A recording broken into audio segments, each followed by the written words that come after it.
بسم اللہ الرحمن الرحیم۔ السلام علیکم ورحمۃ اللہ وبرکاتہ۔ دوستو، آج کی ویڈیو میں ہم بابرکت مہینے رمضان شریف کے متعلق بتائیں گے۔ رمضان رمز سے بنا ہے جس کے معنی ہے گرمی سے جلنا۔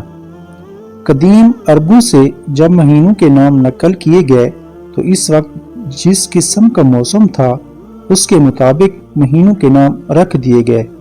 اتفاق سے اس وقت رمضان سخت گرمی میں آیا تھا، اس لیے اس کا نام رمضان رکھا گیا۔ حضرت علامہ سراج الدین شافعی رحمۃ اللہ علیہ فرماتے ہیں، رمضان رمز سے ماخوذ ہے اور رمز موسم خریف خزاں کی بارش کو کہتے ہیں۔ اس مہینے کو رمضان کا نام اس لیے دیا گیا ہے کہ جسم کو گناہوں سے مکمل طور پر صاف ستھرا اور دل کو صاف پاک کر دیتا ہے۔ مفتی احمد یار نعیمی رحمۃ اللہ علیہ فرماتے ہیں، جس طرح بھٹی گندے لوہے کو صاف کرتی ہے اور صاف لوہے کو پرزہ بنا کر قیمتی بنا دیتی ہے اور سونے کو محبوب کے پہننے کے لائق بنا دیتی ہے، اسی طرح روزہ دار گناہوں کے گناہ معاف کراتا ہے، نیک کاروں کے درجے بڑھاتا ہے اور قرب الہی زیادہ کرتا ہے، اس لیے اسے رمضان کہتے ہیں۔ اس میں مسلمان بھوک پیاس تپش برداشت کرتی ہیں، یہ گناہوں کو جلا ڈالتا ہے، اس لیے بھی اسے رمضان کہا جاتا ہے۔ رمضان بابرکتوں والا مہینہ ہے، یہ تمام مہینوں کا سردار مہینہ ہے، اسلامی سال کا 9واں مہینہ ہے، اس کا چاند دیکھنا واجب کفایہ ہے، یہ بڑی عظمت و شان والا ہے، اس کی ہر گھڑی رحمت بھری ہے، اس میں نیکیوں کا ثواب بڑھا دیا جاتا ہے، گناہ معاف ہو جاتے ہیں۔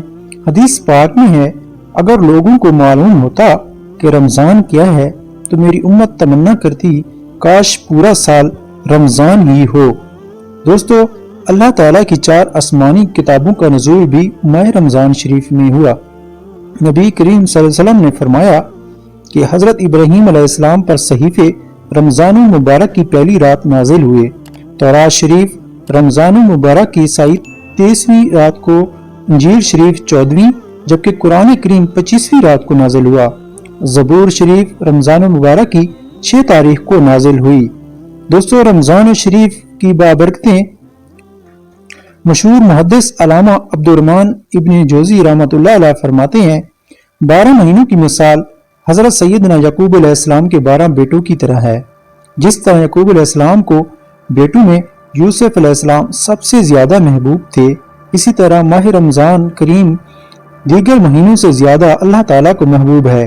اس ماہ مقدس کا مقام و مرتبہ دوسروں کی نسبت بارگاہ الہی میں زیادہ ہے۔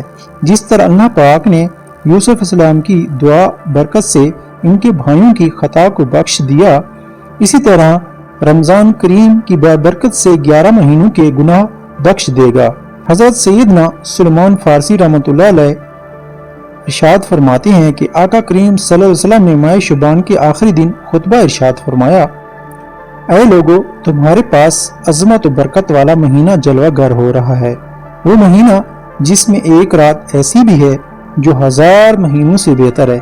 اللہ تعالیٰ نے اس ماہ رمضان کے روزے فرض فرمائے ہیں، اس کی رات میں قیام کیا کرو، یعنی تراویح ادا کیا کرو۔ جو اس میں نیکی کا کام کرے تو ایسا ہے جیسے کسی اور مہینے میں فرض ادا کیے ہوں، اور جس نے اس میں فرض ادا کیے تو ایسا ہے جیسے اور دنوں میں 70 فرض ادا کیے ہوں۔